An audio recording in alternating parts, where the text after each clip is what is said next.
Ok, eso es. Muy bien. Namaste a todas. Bienvenidas a la clase de Bharatanatyam. Hoy voy a compartir con ustedes aspectos em, teóricos y sobre todo también del contexto social del Bharatanatyam. Voy a compartir pantalla. El Bharatanatyam como sistema de conocimiento corporal, es como he llamado esta clase. Importante que sepan que el Bharatanatyam surge en el sur de la India como una práctica ritual originalmente en los templos, está ligada a los templos, que después se desarrolla como una práctica pedagógica que va a tener un impacto muy importante en la sociedad de India. Eh, Esta danza está también muy relacionada a la mitología del hinduista. Se ejecuta con música carnática, que es la música clásica del sur de la India, y va a ser fundamental para eh, para dar a conocer los textos sagrados a las personas. Es narrativa de esta mitología del hinduismo. Las temáticas que toca en la danza tienen que ver con estas grandes historias del hinduismo. Entonces, esta danza es eh, en cada gesto, en su ritmo y en cada postura, responde en su totalidad a una manera de entender el mundo, de entender el cuerpo y lo sagrado. Es un, es un puente fundamental entre lo humano y lo divino.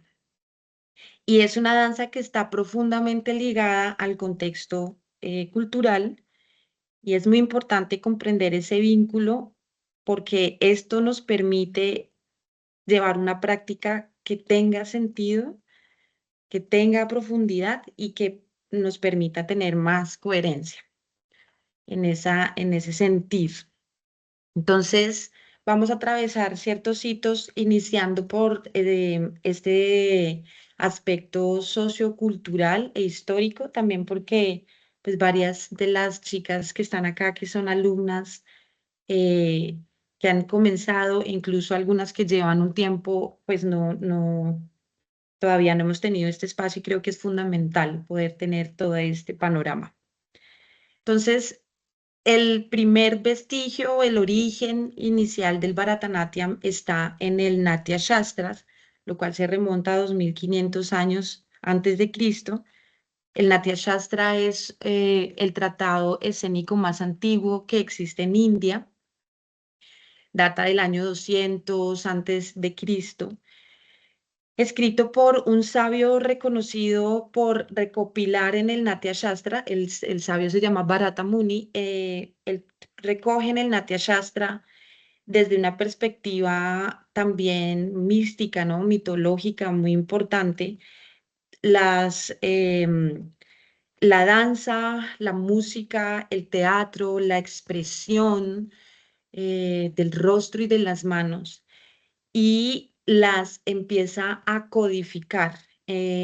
Estos códigos van a ser la base, la piedra fundamental sobre la que van a emerger todas las danzas clásicas de la India y que se van a ir expresando con ciertos cambios sutiles correspondiendo a cómo se desarrollan según el territorio en el que se van desarrollando las distintas danzas clásicas. En el Bharatanatyam va a ser fundamental porque toda la estructuración, toda la codificación, que es una serie de capas que van formando como una gran flor que permite la belleza y la profundidad de esta danza. Para empezar, muy importante reconocer aquí al patrono de las danzas, el gran Shiva Nataraj o Nataraja. Nataraja quiere decir, Nata es danza y Raja rey, el gran rey de la danza. El gran bailarín cósmico es originalmente el primer maestro. Él es quien trae el conocimiento de la danza, que es su forma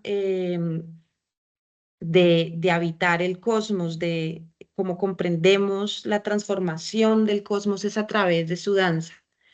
Él es el gran primer maestro que trae la danza a la tierra.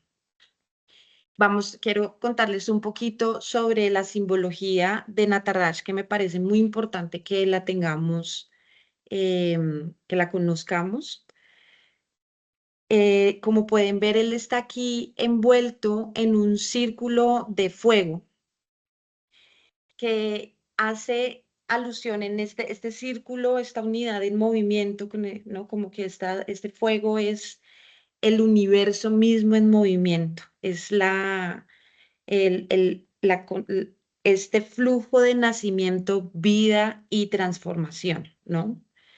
Es también la energía cósmica, la Shakti, que todo lo envuelve. Entonces, por eso él está rodeado y enmarcado en ese gran universo en movimiento, que nos recuerda que todo vibra, ¿sí? Todo es energía, de manera que todo es movimiento y todo es una danza, ¿no? Como en esta gran cosmovisión, pues, del universo, es una gran danza. Él está parado sobre un demonio, Apasmara, tiene el pie sobre el demonio Apasmara. Este demonio representa la ignorancia, el olvido de la conciencia y la desconexión entre la mente, el cuerpo y el espíritu. De manera que aquí simbólicamente él no es que mate esta fuerza de la ignorancia, sino que la domina, ¿sí? Por eso le pone la planta del pie encima, la contiene, la domina. Así que la danza también es una forma muy importante. Aquí él nos revela en este símbolo cómo la danza es un camino para desarrollar, elevar, evolucionar nuestra conciencia, para dominar la ignorancia y despertar nuestra conciencia. Su mano derecha tiene un mudra muy poderoso que quiere decir valor o no temor. Es el gesto del no temor, haciendo también una invocación a la seguridad, a, a la protección, ¿no? Que esta danza trae también. Es un protector. Después, en su mano izquierda, tiene a Agni, tiene un fuego. Este fuego es símbolo de transformación y de purificación. Así que esta es también justamente la danza de la transformación, ¿no? Estamos en un constante muerte, renacimiento y transformación. En su mano derecha tiene el tambor Damaru, el cual simboliza el sonido primordial. Él mismo aquí lleva el pulso del tiempo, ese pulso, ese ritmo primordial sobre o en el que él danza y que mitológicamente va a dar origen al sonido y al lenguaje como lo conocemos. Y en el Bharatanatyam es fundamental porque el Bharatanatyam está arraigado en el ritmo, en la tala, ¿no? Que ordena el cuerpo y la mente. También vemos que tiene una postura de equilibrio. em, Está sobre una pierna y tiene la otra pierna levantada en una geometría muy armoniosa. Aquí él está también simbolizando la importancia del centro, el centro como equilibrio, ¿no? El equilibrio es el que permite también sostener esta danza, ¿no? Este equilibrio que se traza en toda la mitad. Está también adornado por unas serpientes, que las serpientes son conocidas simbólicamente alrededor del mundo como un animal de poder muy importante, y ellas pues están representadas en el cuerpo como las que tienen la fuerza vital, ¿no? La energía vital, y se representan en la Kundalini, que es esta fuerza latente que se eleva, que emerge de la raíz y va hacia la coronilla. Entonces es ese símbolo pues, de la conciencia en movimiento. Entonces es muy importante conocer desde aquí ya todo lo que el Bharatanatyam nos empieza a evocar, ¿no? Es una danza muy completa que conecta con esta energía cósmica tan poderosa y que nos habita a todas las personas. Ya para ir un poquito más hacia la tierra, ir aterrizando, entonces el Bharatanatyam se ubica en Tamil Nadu, aquí al sur de India. Se origina en Tamil Nadu y va a tener otro momento importante en la historia del Bharatanatyam, va a ser en el marco de la dinastía Chola. Pues ellos van a ser muy rimbombantes en la construcción de sus templos, y en estos templos van a estar talladas las figuras de la danza del Bharatanatyam. Este templo que ven acá es uno muy importante, es el Chidambaram Temple, que es el templo que es uno de los templos que rinde homenaje al gran bailarín cósmico, al rey Nataraj, al señor Shiva Nataraj. La historia de este templo es hermosa. Resulta que el señor Shiva, cuentan que al inicio de los tiempos, los sabios estaban congregados alrededor del fuego haciendo grandes rituales, y la sabiduría, digamos, el ego del conocimiento llevó a estos sabios a pensar que esos rituales y ese conocimiento eran todopoderosos. Por ende, ellos dominaban todas las fuerzas, porque además estaban dominando el fuego. Y cuando Shiva escucha esto, dice, ¿cómo así? Muestre a ver qué es lo que están estos rishis, estos sabios, diciendo aquí, y se encuentra con los sabios. Entonces los sabios empiezan a través de sus magias con el fuego, como a entrar en combate con Shiva para demostrar su fuerza. Y del fuego emerge un tigre, el cual el señor Shiva degolla y le quita la piel y se viste con la piel del tigre.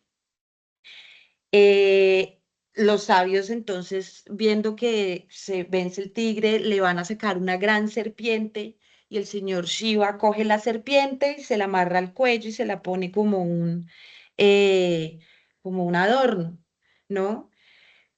Después le van a lanzar el mismísimo fuego y ven como el señor Shiva toma el fuego y lo sostiene en su mano.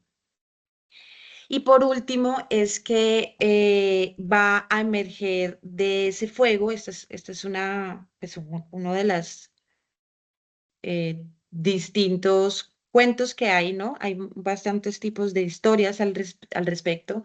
De este fuego va a nacer Apasmara, este demonio de la ignorancia, y el señor Shiva en una gran danza lo va a dominar en esa primera danza que él hace en la tierra, la cual va a llamar la atención de, pues, creo que es una de los devas, uno de los devas es una deidad serpiente que queda completamente sorprendida con esta danza del señor Shiva y lo invoca para que por favor le muestre esa danza. Le dice que por favor le muestre la danza que le quiere ver bailar, que él quiere presenciar directamente el poder del señor Shiva Nataraj bailando. Entonces el señor Shiva le dice que ok, pero que tiene que encontrar un lugar capaz de sostener su danza.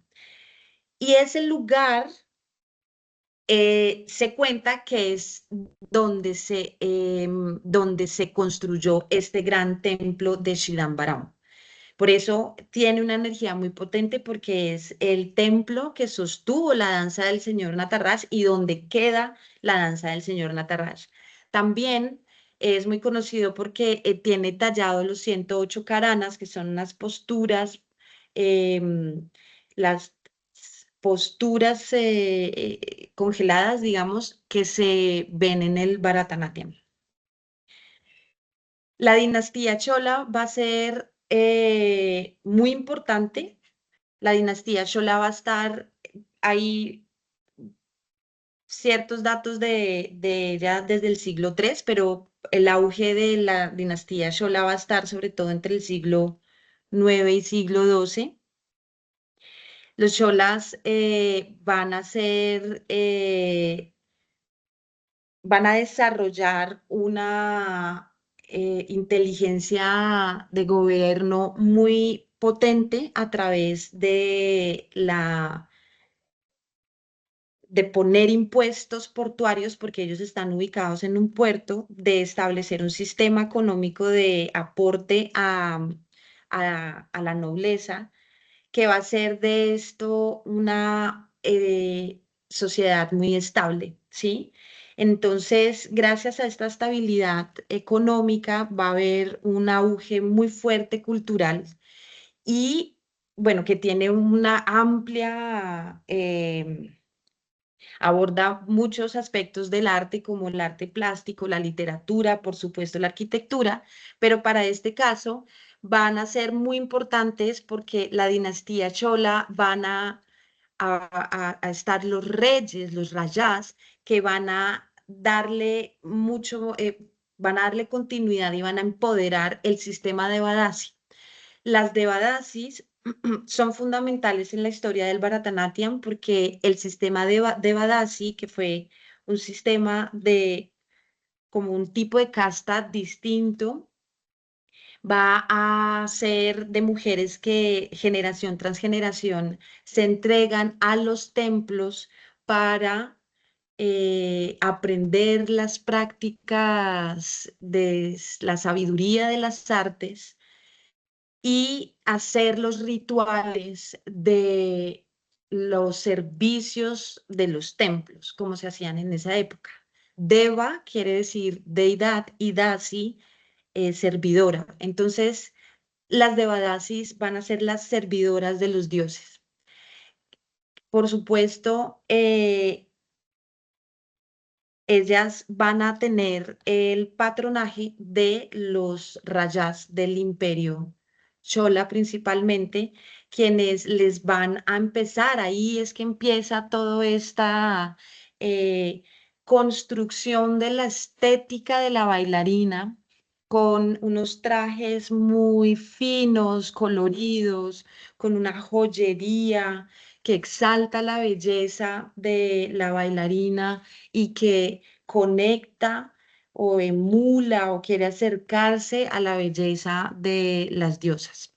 Las Devadasis van a ser unas mujeres muy particulares en su contexto cultural, pues son consideradas esposas de los dioses, esposas sagradas.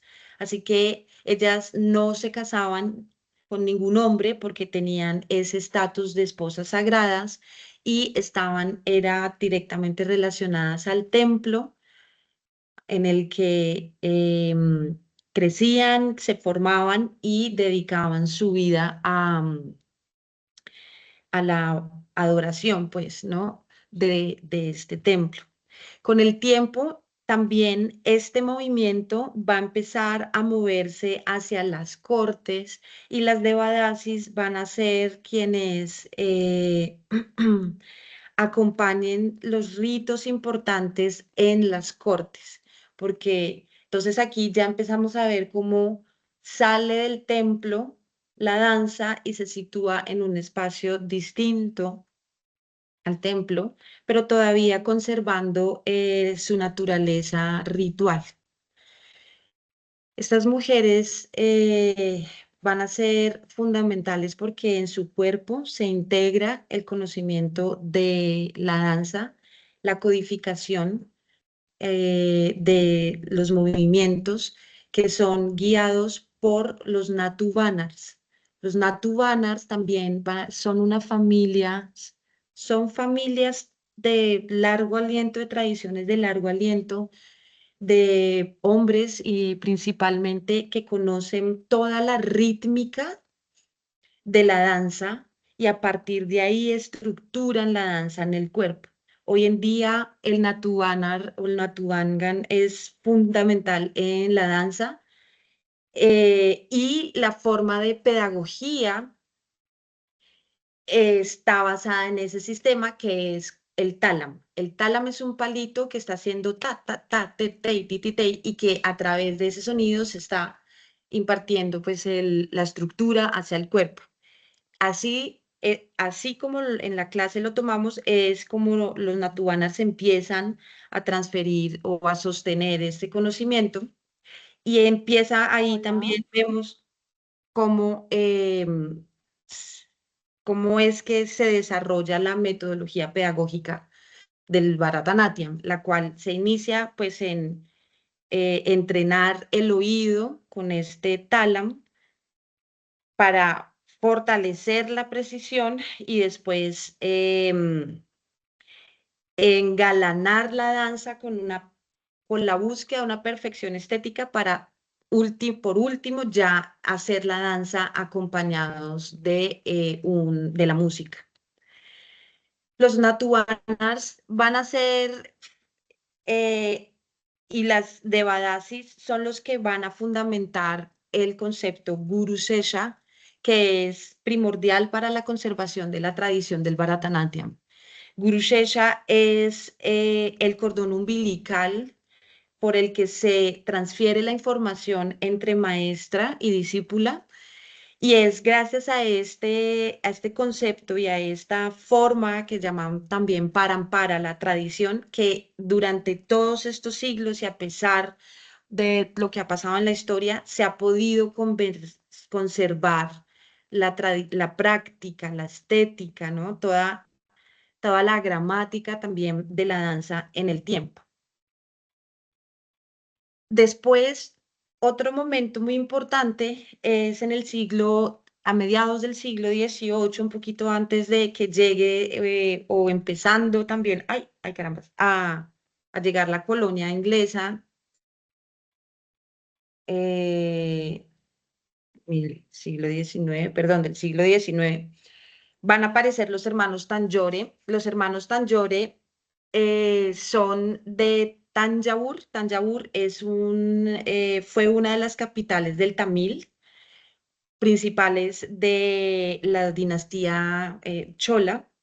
Y en Tanjavur va a ser un epicentro muy poderoso pues, de la música y la danza clásica del sur, es decir, el Bharatanatyam y la música carnática.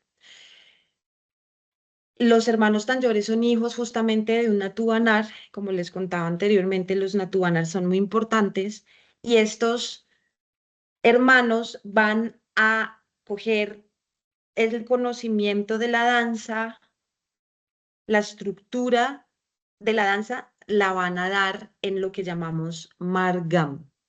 Ellos son los que van a institucionalizar la metodología del Bharatanatyam, que se distribuye en principalmente 6 danzas conocidas como Alaripu, Yatiswaram, Shabdam, Varnam, Padam y Tilana, y que conforme se van aprendiendo, se va desarrollando la destreza de la bailarina y va atravesando y adquiriendo todos los códigos, estas capas, ¿no? Que vienen desde el Natya Shastra, que van edificando la gran geometría del Bharatanatyam hasta que llega a un punto como de formación y se presenta en lo que llaman el Arangetram. El Arangetram es este grado tradicional que muestra cómo la bailarina ya logra atravesar atravesar el aprendizaje y presentar al público el Margam. Estos hermanos Tanjore, como también son músicos principalmente, también son muy importantes para la codificación del Margam de la música clásica carnática, de la música clásica del sur de India, que es la música carnática, y ahí es donde quedan ligados la música y la danza. Entonces el Bharatanatyam se hace estrictamente en el marco de la música carnática porque está contenida en estas piezas que se estructuraron ya cada una particularmente bajo unas métricas matemáticas muy puntuales y bajo le llamamos a esto ragas, como tonos también muy específicos y que son el core o como el centro de la tradición, como hoy todavía la conocemos. Es decir, que toda bailarina de Bharatanatyam em, debe conocer estas danzas, Alaripu, Yatiswaram, Shabdam, Varnam, Padam, Tilana, al menos una de ellas.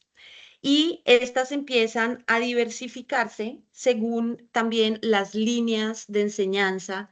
Después, cada gurú va a empezar a tener como su composición coreográfica sobre la estructura y las estructuras que existen de las piezas particulares.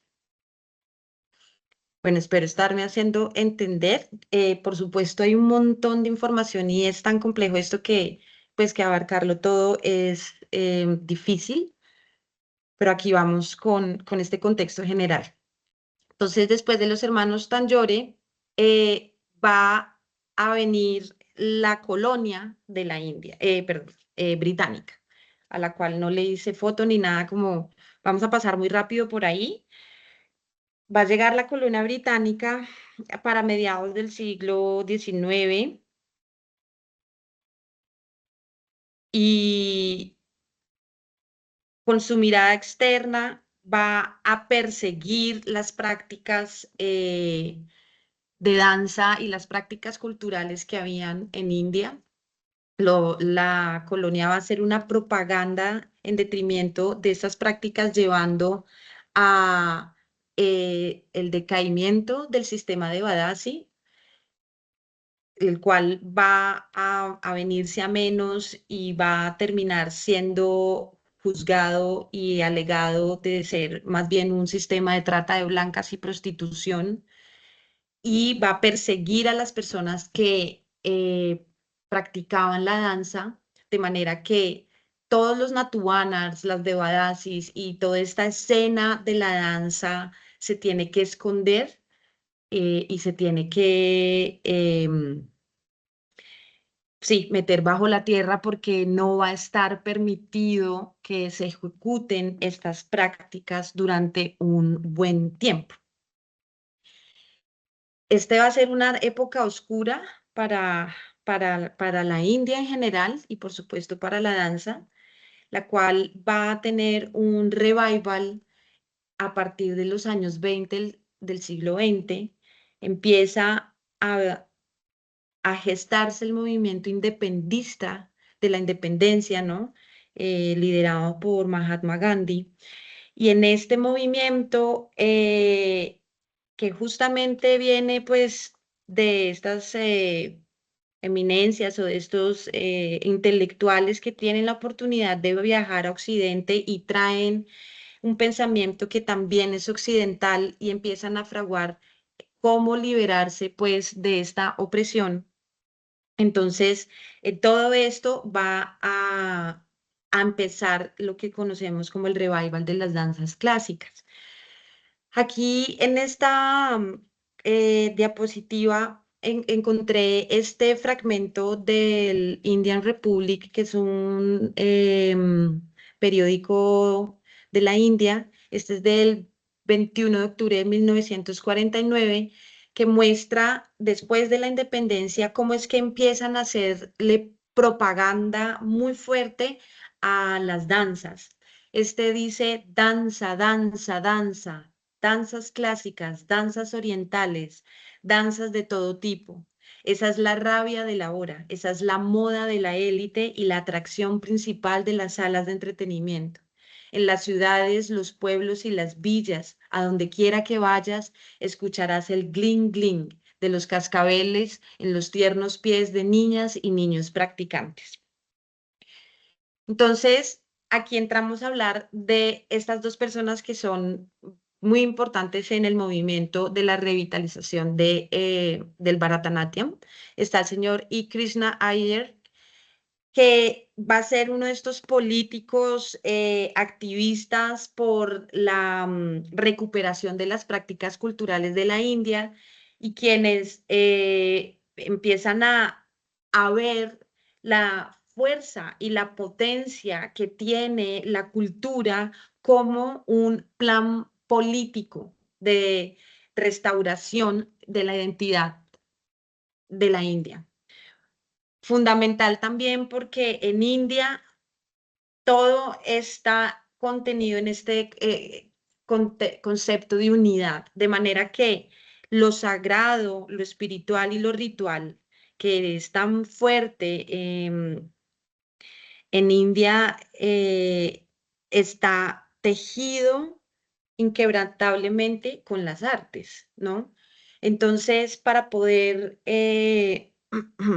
darle una fuerza a este movimiento que venga con la fuerza y el poder mismo del espíritu, empiezan a recuperar las artes en India. Y Krishna Iyer va a ser un promovedor importante de esta recuperación, un promotor, perdón, importante de esta recuperación, desestigmatizando también a la práctica, recuperando, como digamos, reformando, ¿no? Como sacando como de la vida de pecado algunas devadasis para que empiecen a ser restauradas en su práctica. Incluso cuentan que él va a hacer una performance con el traje de la bailarina. Él también, aparte de ser abogado y escritor, pues era un amante de las artes, le gustaba mucho la danza y va a hacer un evento en el que invita a bailarines y a músicos pues a encontrarse y él mismo va a hacer una presentación en público, empezando como a romper el hielo y a romper las ataduras que culturalmente tenían en ese momento estas prácticas. De la mano está Rukmini Devi Arundale, que va a ser también muy importante porque ella es la maestra de la cual se ramifica el Bharatanatyam que más conocemos hoy, que es el Kalakshetra. Rukmini es, por supuesto, una mujer de la élite de la India, esposa de un importante político, y ella en sus viajes a Europa y em, pues en sus reuniones sociales se va a conocer con Ana Pavlova, bailarina rusa del ballet clásico, y va a empezar a tomar clases con Ana Pavlova y Ana Pavlova le va a decir, pero Rukmini, si ustedes en India tienen nada más y nada menos que el Natya Shastra y todos estos principios, ¿por qué no te animas a recuperar la raíz de, pues, de la danza en India? Y Rukmini va a ser fundamental en ese proceso. También es hoy en día, bueno, es controversial porque es esta apropiación que estas personas hacen, si bien revitalizan el Bharatanatyam, también pues lo va a llevar a un estatus muy distinto, que es el estatus de las de las altas castas, por decirlo así, y también lo va a sacar de los templos y lo va a poner en escenarios, porque van a empezar a hacer encuentros culturales o como festivales que tienen hoy en día mucha fuerza en India para darle visibilidad pues a estas prácticas. Esto es muy controversial porque las devadasis que hoy todavía existen eh, pues se sienten engañadas y se sienten despojadas, como que se les arrebató su conocimiento y después se les relegó a, al olvido. Me parece que en 2015 ya se firmó el tratado de abolición de el sistema de Badazi, lo cual pues las deja a ellas en un desamparo cultural, gubernamental, de todo tipo, ¿no? Espiritual, ya no tienen sus templos, no tienen pues, su contexto, su ecosistema, y eso todavía hoy es un tema muy delicado en India. Bueno, hasta aquí. Entonces, estos hitos históricos que van a iniciar en el 2000 antes de Cristo, perdón, en el 200 antes de Cristo con el Natya Shastra, y van a navegar por esto que les cuento hasta los años 50 que ya se institucionalizan las danzas clásicas como tal y los siglos, el siglo de hoy que habitamos, donde ya hay una expansión global, el Bharatanatyam es conocida como la danza principal de las danzas clásicas de India. Bueno, eh, hasta aquí, ¿cómo van, chicas?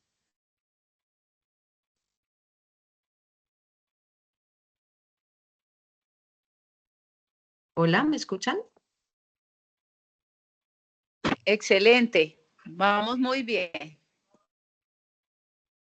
Me gustaría hacer aquí una pausa para reflexionar juntas en torno a estas preguntas.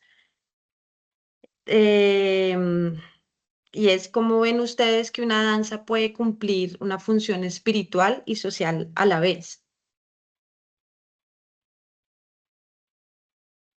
entendiendo pues que nosotras culturalmente no tenemos este acercamiento al arte y tampoco a la espiritualidad.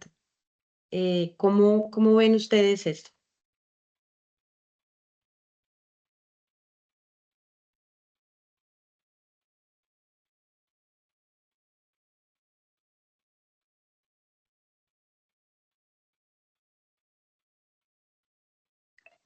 Si quieres, puedo hacer un comentario respecto a esta pregunta. Sí, claro, adelante. Pues nosotros no tenemos este sistema como tú planteas acá de las danzas clásicas, ¿no? Como una función espiritual y social a la vez, pero las comunidades indígenas, las comunidades afrodescendientes, sí lo tienen. Y es muy marcado esta relación. De hecho, las comunidades indígenas danzan para curar el territorio, danzan para proteger el territorio. Danzan también con el ánimo de evitar que ciertos proyectos, megaproyectos de superhoteles llegue a arrasar la Sierra Nevada o llegue a arrasar la selva. Y nos preguntaríamos dónde está ese alcance de ese poder de la danza, pues es eficaz, porque ellos han logrado detener, parar esos avances de esta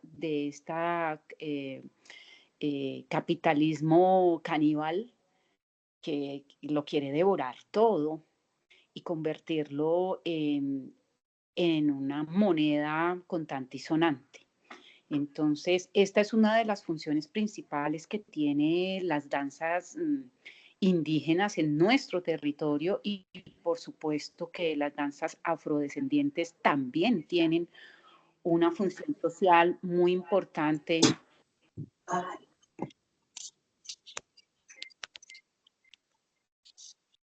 con lo que tiene que ver también en duelos, en despedir a los difuntos, interceder por la salud. Bueno, hasta aquí te comento eso. Gracias, Bre. Claro, claro, sin duda están estos, creo que es el arte o las danzas es algo inherente al humano, ¿no? Y también un medio de comunicación con lo divino, que sin duda pues interfiere en el día a día. Sin embargo, aunque aquí tenemos a nuestros indígenas y tenemos pues la afrocolombianidad, nosotras aquí, por eso les pregunto, pues no sé qué tan conectadas estamos con esa idea de que las danzas tienen una función espiritual y social, porque en la colonización del catolicismo, del que somos hijas, pues se ha prohibido, se ha baneado, se ha estigmatizado, se ha quebrado el cuerpo como medio de expresión.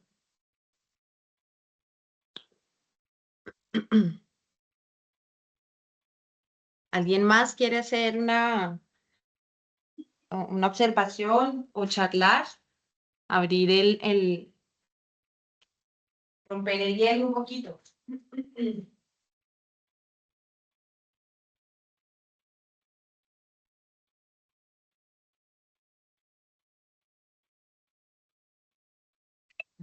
Bueno, yo te quiero contar que esto que mencionas de las danzas aquí en el contexto católico es una cosa, pero en Oriente, en cómo funciona el sistema oriental en India, en Indonesia, como ellos han observado que los templos está la danza, está la música, el cuerpo tiene otra connotación, para poder entrar en estos sistemas, ellos han dejado las danzas como parte esencial del rito católico. Entonces, es aquí en Occidente donde esta práctica pues no se ve tan fuerte como en Oriente. Y pues valga la pena recordar en México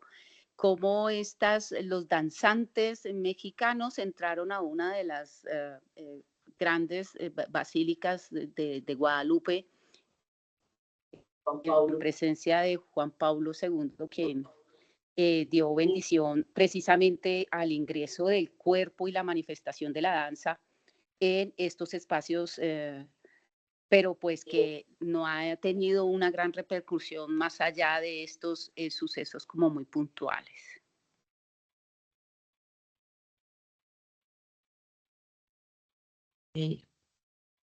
Aquí. Bueno, listo. Gracias. Bre. Bueno, vamos a continuar. ¿Alguien más? ¿Alguien más quisiera participar? ¿Algo que quisieran comentar?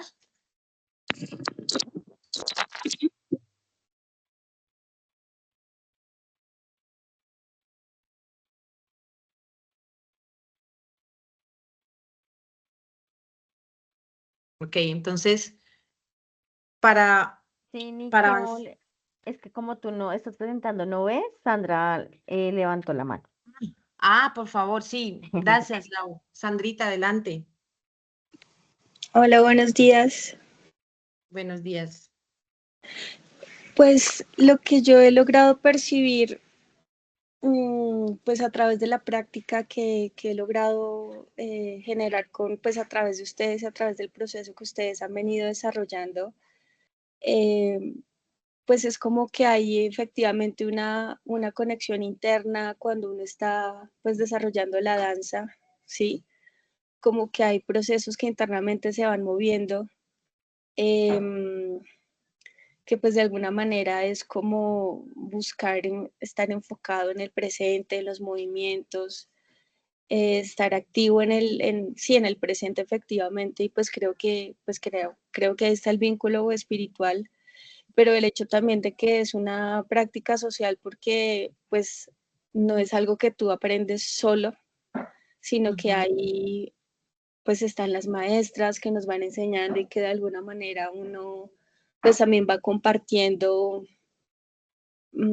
pues la danza, ¿no? Es decir, internamente se van generando procesos de meditación, de concentración, de tener la conciencia del presente, pero también es social en la medida en la que se genera pues como este vínculo social a través de la enseñanza y más aún cuando se puede generar de pronto un grupo donde vamos compartiendo, donde de alguna manera nos vamos ayudando las unas a las otras, donde una va aprendiendo de la otra. Entonces creo que pues ahí también se desarrolla el vínculo social. Claro que sí, Sandrita, muchas gracias. Muchas gracias. Me gustaría aprovechar también, pues, para las chicas que están aquí, que toman clases, que han tomado clases, que les interesa la danza, porque es importante entender cómo ven ustedes, entender este contexto histórico y cultural de la danza para su práctica del día de hoy. Hola, ¿puedo participar? Claro. Eh, Elizabeth, sí, sí, sí, hola, linda. me estaba mirando la tercera pregunta y lo acabas de mencionar, y porque es importante entender la historia para practicar el Bharatanatyam hoy, ¿no? Y hay como dos partes que uno sería muy bueno desde el inicio, ¿no? Que uno supiera entender esto, pero creo que en el camino uno se encuentra con estas dos preguntas, ¿no? Y que es el por qué y el para qué practicar esta danza, ¿no?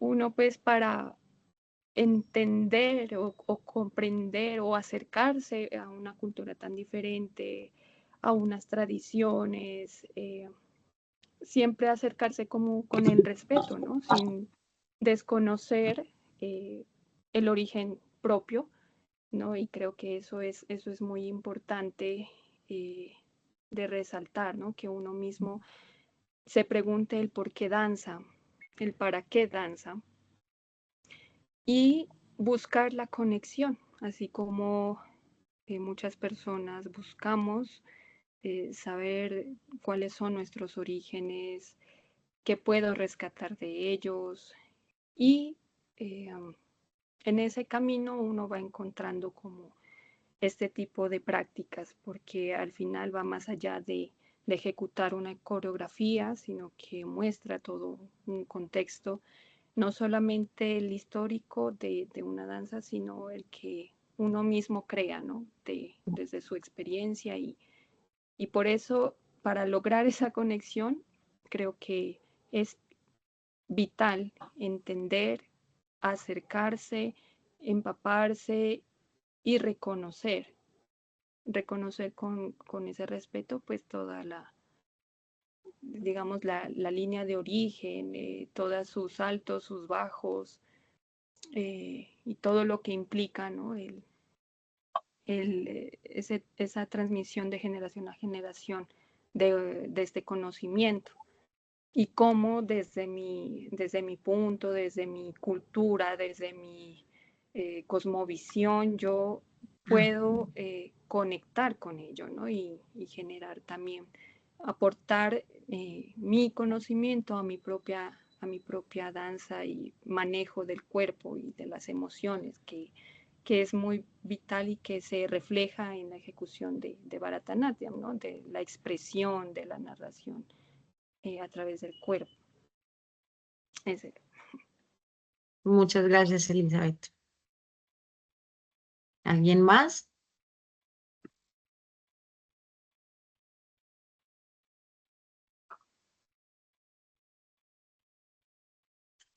Ok, sí. Me parece muy poderoso poder entender toda esta historia desde la primera danza del señor Shiva en la tierra hasta hoy y lo que eso implica para nuestro ser, ¿no? Encarnar estas formas, traer la atención al cuerpo a través de estos códigos que se han mantenido en el tiempo, pues también de este lado del continente también es un privilegio, ¿no? Poder expandirnos a través de esta práctica es también un privilegio y pues es un honor también, pienso yo, tener la posibilidad de conocer esta práctica, de entender la existencia de una forma distinta gracias a ella. Como nos queda poquitos, bueno, voy a ir avanzando. Me gustaría que, bueno, sí que se suelten un poquito más. Chicas, la teoría es, y diría yo, y creo que no exagero, infinita. Es realmente una cosa muy tremenda. Además que, pues, está subdividida cada cosa, el detalle, tiene nombres y subnombres en sánscrito, en tamil, es todo es compleja. Así que hoy voy a hacer me voy a ir hacia lo que considero que es pertinente hoy, sobre todo por las bailarinas, las estudiantes. Y es un fragmento muy pequeño, digamos, de este aspecto que vamos a tocar hoy. La idea, y realmente les cuento que disfruté muchísimo estudiando, retomando los libros, yendo y viniendo, maravillándome y al mismo tiempo abismándome con la profundidad de la práctica. Y la idea es tener otros espacios, más espacios como este para seguir profundizando e indagando la teoría del Bharatanatyam. Entonces, vamos con lo que traigo hoy para ustedes. Angika Vinaya, ¿sí? Angikam quiere decir extremidades y Avinaya quiere decir expresión. Avinaya es ir hacia, como la como sacar hacia, llevar hacia alguien, ¿no? Es la expresión, lo que es Abhinaya, lo que quiere decir. Y Lángika Vinaya tiene tres aspectos: Shariraya, Mukhaya y Shestakrita, que van a hablar de lo grueso o de lo universal en Shestakrita, que es ya la expresión total del cuerpo, y después de lo que empieza a ser más puntual o detallado, como es la expresión del rostro y el manejo, el dominio de las extremidades, que en el Bharatanatyam pues son, no solamente son los brazos y los pies, ¿sí? Perdón, y las piernas. Las bailarinas que han estudiado, bueno, pueden reconocer que se empieza con Shestakrita, es decir, empezamos con lo grueso, con lo universal, con el movimiento general, y conforme se va avanzando en la técnica, se va hacia el detalle. De manera que, y así como en el Márgama está expuesto, Alaripu es una pieza que tiene sobre todo en Rita, que es la danza pura y que está enfocada como en eso, en entender la expresión general del cuerpo sin hacer mucha profundidad en la expresión del rostro, ni mucho menos de las emociones ni ir más allá, digamos, en la codificación del cuello, etcétera. Entonces, vamos a hacer un repaso rápido por Shariraya y Mukraya. Shariraya es la clasificación corporal de las distintas partes del cuerpo. Las partes mayores son llamadas angas, que son las extremidades mayores, ¿sí? Entonces, las angas son el tronco, las piernas y los brazos. Estas, todas se ejecutan, ¿no? Se entrelazan para ejecutar los movimientos que conocemos como adavus. Después están las extremidades menores, que son Griva Veda, el cuello, y Shiro Veda, la cabeza. Veda quiere decir tipos de. Entonces, hay cualquier cantidad de movimientos de cuello y cada uno tiene un significado, como un uso particular, tanto de la postura de la cabeza como también en los ojos. Y aquí va Mukaha. Los upangas van a ser ojos, cejas, labios, que son todavía estas extremidades menores también.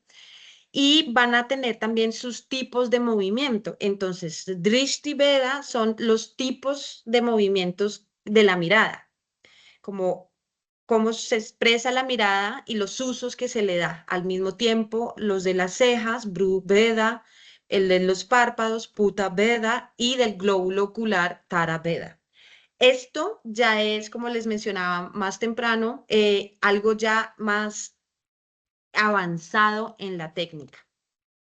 Aquí también se va a incluir la expresión de la mano o la hasta que conocemos en los mudras, donde está los samyuta, que se hacen con una sola mano, los de dos manos, que son los de samyuta, los ornamentales, que son los de Nrita danza, que son puros, sin significado, los devata, que son los que hablan de las deidades, y prakriti, que son los que evocan los elementos de la naturaleza.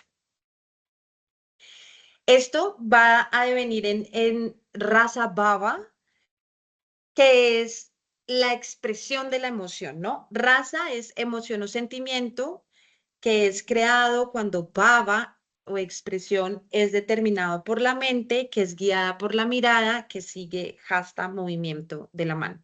Esta es como una transliteración de ese, a donde va la mano, va la mirada, a donde va la mirada, va el pensamiento y ahí es donde se encuentra la emoción, ¿sí? Por supuesto, este es otro tema de profundidad, solamente baba. Aquí nos vamos a centrar en Chesta Krita, que es toda la expresión de Angika Vinaya que compende los movimientos del cuerpo completo, ¿sí? Donde todas las partes están involucradas, o sea, lo global. Y va a tener estas clasificaciones, Mandala Veda, que son las posturas del cuerpo, Vanga Veda, que son las posturas de flexión de todo el cuerpo, Shari Veda, que son las formas de desplazamiento y transición, y Gati Veda, que son las distintas formas de caminar, por ejemplo, como los animales. Entonces, el pavo camina de una forma muy distinta al elefante o al venado. Están estas clasificaciones. Vamos a centrarnos ahorita en Mandala Veda, porque es aquí donde iniciamos y que es algo que tenemos en común todas las personas que estamos aquí que hemos practicado Bharatanatyam hasta el momento. Entonces, estas inician con las posturas iniciales. Mandala quiere decir postura, ¿sí? Y Veda, distintos tipos de las posturas enfocadas en las extremidades inferiores y que van a ser las piedras fundamentales de los adabus. Ya ustedes me irán diciendo qué identifican ahí. La primera es Stanaka, que es también conocida como Samapada. Stanaka es la forma en sánscrito de decir Samapada, que es en tamil. Después está Ayata, que es el mismo Arimendi, ¿sí? Está este movimiento de Alidam, que es cuando salimos del Arimendi, y bueno, como la foto lo muestra muy bien, hay una flexión de la rodilla hacia adelante, como un paso hacia adelante. Este no lo hemos visto mucho en la práctica, pero Prenkana sí. Prenkana, ¿quién me dice de aquí de las chicas que Adabu está fundamentado en Prenkana?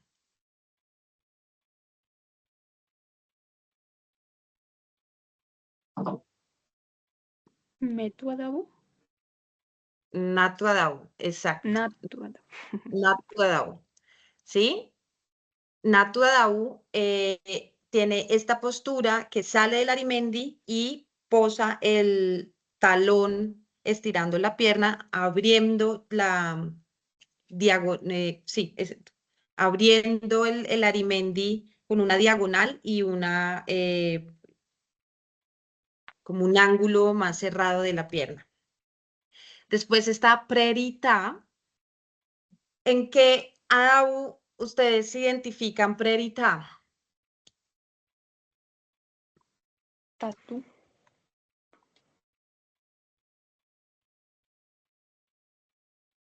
¿Quién habló? ¿Elizabeth? Sí, creo que es Tatu Adabu.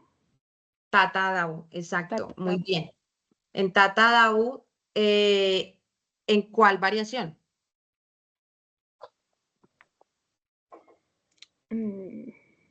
Creo que en todas. No. ¿Quién me ¿La dice? octava? ¿En la octava? Y en la octava variación.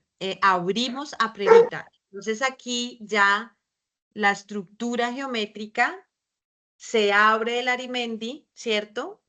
A esta postura que en el yoga es la base de la postura de la diosa, ¿sí? Prerita también es la apertura de otro Adabu, que canta ta, tei, tei, ta, di, tei, tei, ta. ¿Sí? ¿Lo recuerdan? ¿Usted qué le hace a esa cosa que usted habla? ¿O ¿Hola? ¿Perdón? que usted no sabe de lo que están preguntando?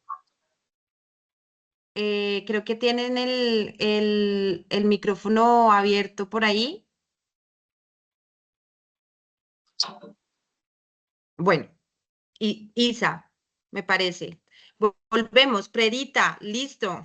Aquí hay hartas bailarinas de Bharatanatyam y muy pocas charlando. Vamos a ver.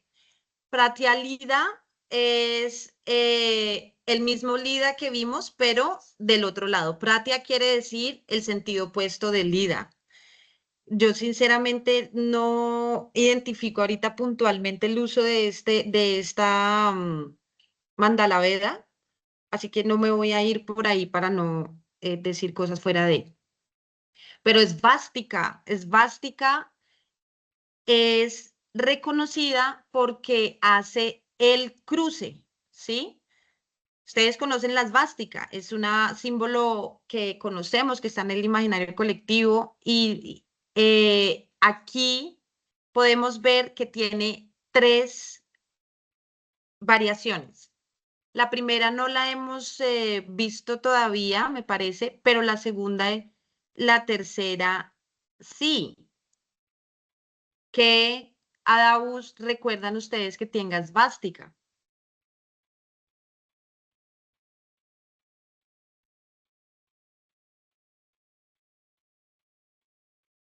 La variación de Natu Adabu. ¿Cuál variación de Natu Adabu? La segunda.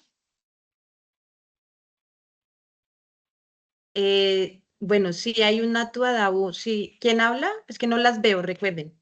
Nicole. ¿Habla Nicole? Sí. Nikki. Sí. Hola, Nikki, ¿qué más? Muy bien, correcto. Bien.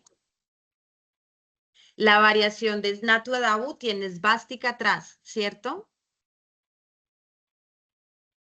¿Qué otra Adabu identifican en esvástica?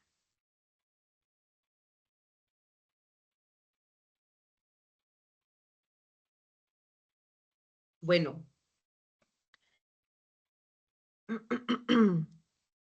Motita, perdón, otro Adabu que también usa mucho esvástica está Kuta Adabu, ¿sí? Kuta Adabu y Tateiteita Adabu también. Aquí esvástica empieza también a revelarnos ya otra complejidad del movimiento, porque son los cruces que permite cierto tipo de desplazamientos. Y como vemos, tiene este cruce como completo, que es el de la primera imagen, en Arimendi, donde el talón se posa sobre el muslo, el segundo cruce que es en Samapadam, y el tercer cruce que es, digamos, lo más pequeño, con los dos pies en el piso, pero también en Arimendi. Motita es el salto, ¿sí? Que hacemos en Murumandi para posar la rodilla justo en el piso. Este motita lo implementamos en Alaripú cuando estamos haciendo la segunda vuelta, ¿cierto? Y hay un salto que marca los tres golpes y vuelve y abre a esta postura de brazos en Murumandi, ¿cierto? ¿Recuerdan este motita? Las que están bailando al aripú, Sí. ¿sí? Esa postura se practica mucho en el Bharatanatyam, que es el salto y caída de la rodilla. Samasoshita es las dos rodillas puestas en el piso. Esta se usa mucho para la parte más dramática, ¿sí? Donde, por ejemplo, en el uso del cuerpo de la zeta que medita o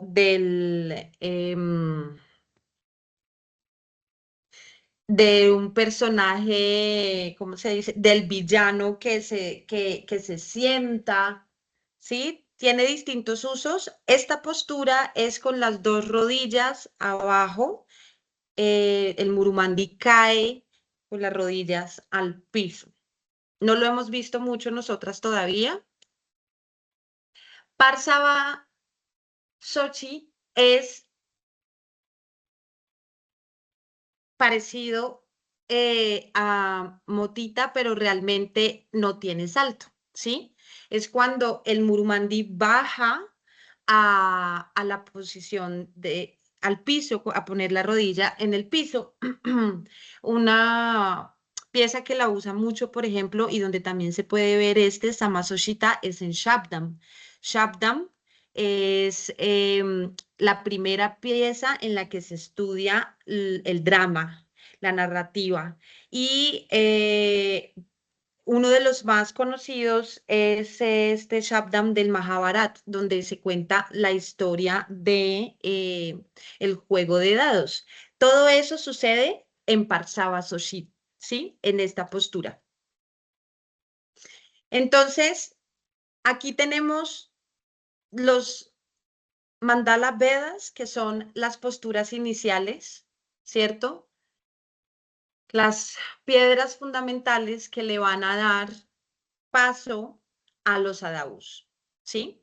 Entonces, en la gramática del Bharatanatyam, todo esto es muy importante. Fíjense cómo se va desarrollando eh, estéticamente, cómo se va desarrollando en el cuerpo estos códigos que inician en estado de quietud y se desarrollan a través de los adavus, ¿sí?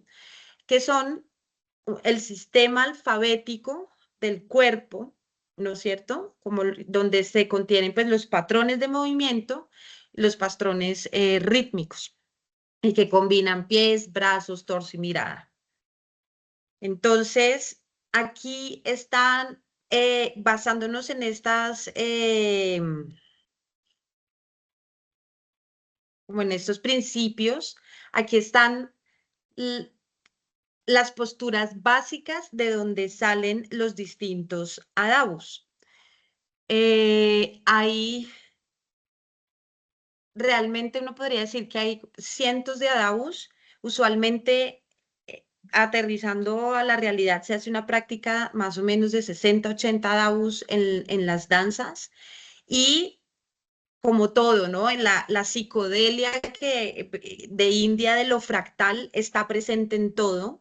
Y aquí también. Entonces, está el adavu y sus distintas variaciones, ¿sí? Entonces, aquí podemos ver Tata Adavu, Nata Adavu, Kuta Adavu, Saruka Adavu, Kuditu Adavu, Tati Metu Adavu, Paisha Adavu, Sutra Adavu y Visha Adavu. Les dejo la imagen ahí para que pues se conecten a ver cuáles se identifican las que conocen la danza.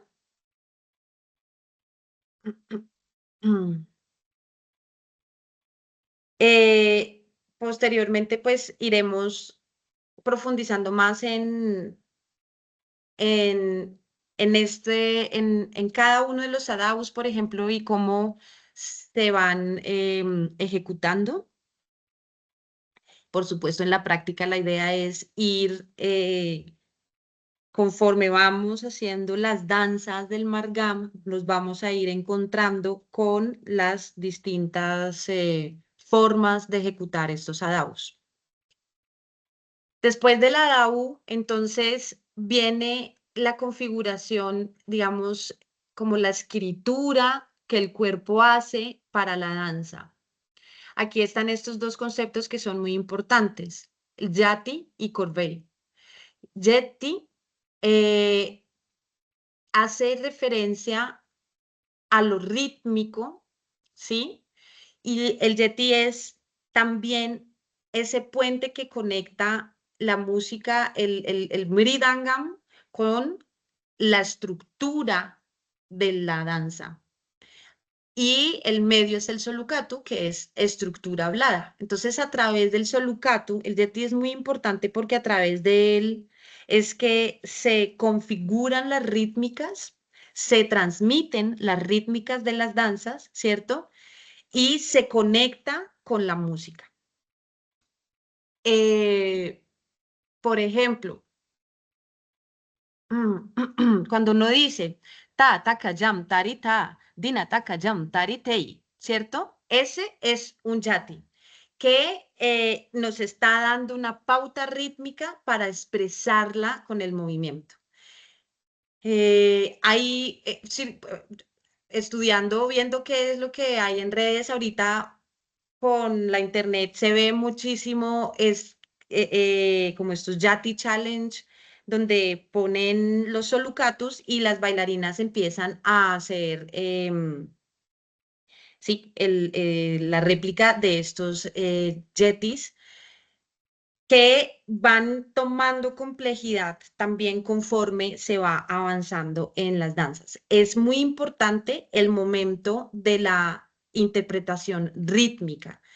Por ejemplo, en Barnum, que es una pieza muy larga, completa, que va a implementar todos los elementos, hay yetis intermedios entre las narrativas de donde estamos haciendo baba.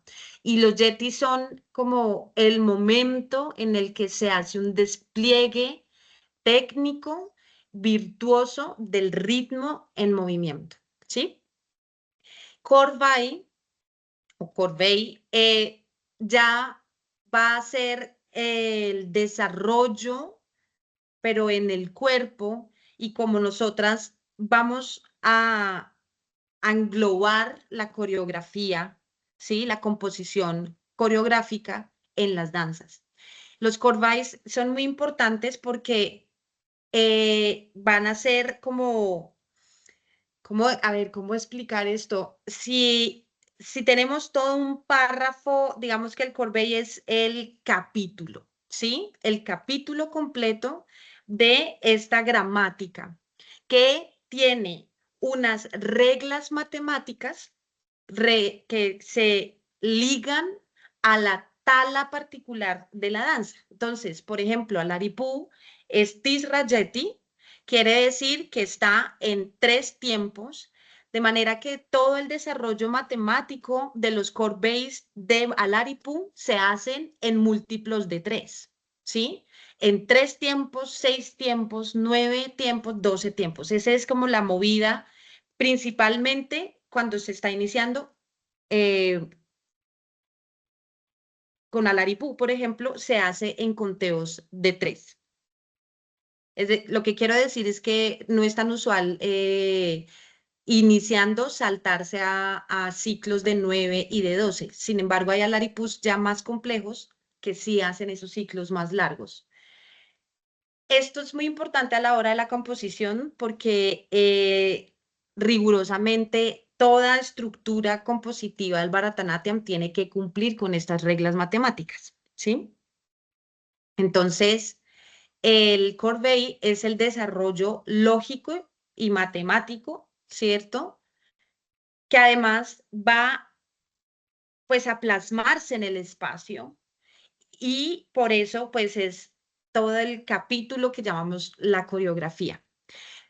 La estructura del Bharatanatyam es dinámica, armónica, de manera que tiene unas intros, unos inicios, unos picos rítmicos y unos cierres que normalmente se hacen con Tirmana Adabu. Los Tirmana son los que cierran. Pregunta para las que bailan al Laripú. ¿Dónde está ese Tirmanam? ¿Quién se atreve a cantarme ese pedacito? El Tirmana, ese es el que dice Tareginaton, Tareginaton. ¿Sí? ¿O no? No. Tirmanam, Tareginaton, es decir,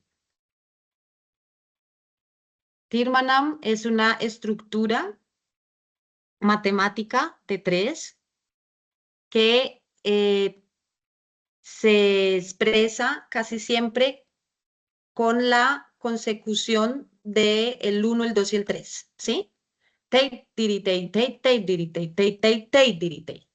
Ahí es Tirmanam, ¿sí? Tarequita, este que tú acabas de decir, tarequitaton, tarequitaton, tarequitaton, es el mismo patrón, ¿sí? ¿Sí me explico?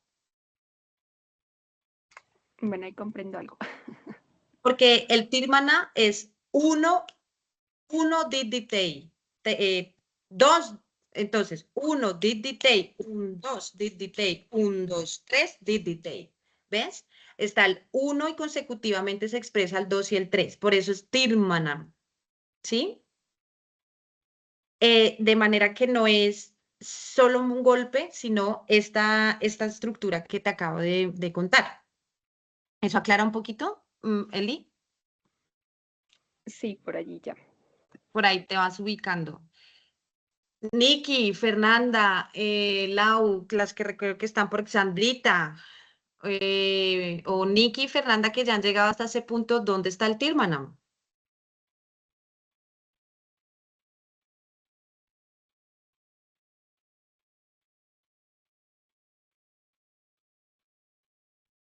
¿Mm?